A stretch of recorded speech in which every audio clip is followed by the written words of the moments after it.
wax ka baro taariikhda ciidanka xoogga dalka. Ciidanka dhulka Soomaaliyeed waxay u kala baxaan booliis, military, asluub, NISA. Ciidanka booliiska Soomaaliyeed waxaa la aasaasay 20 Diseembar 1943.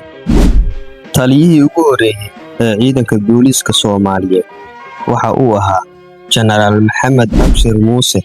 Waxa uu ku dhashay magaalada Haradheere ee gobolka Mudug sanadii 1926, wuxuuna ciidanka booliiska Soomaaliyeed ku soo biiray isagoo dhalinyaro ah.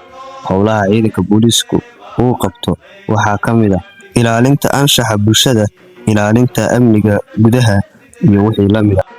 Ciidanka xoogga dalka Soomaaliyeed ee militariga waxaa la aasaasay isagana 12 Abriil 1960.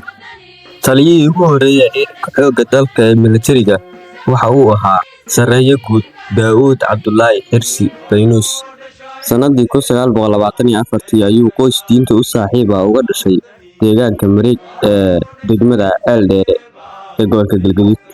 Howlaha ciidanka xoogga militariga waxaa ka mid ah ilaalinta xuduudaha dalka.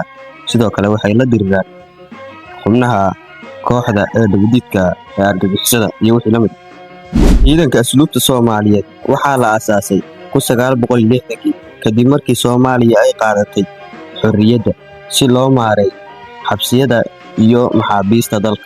Ugu dambeyntii, ciidanka hay'adda nabad sugidda iyo sirdoonka qaranka ee NISA. Ciidamada NISA waxaa la aasaasay sanadkii 2013 xilligii dowladda federaalka ee Soomaaliya ay dib u dhis ku samaysay hay'adaha qaranka.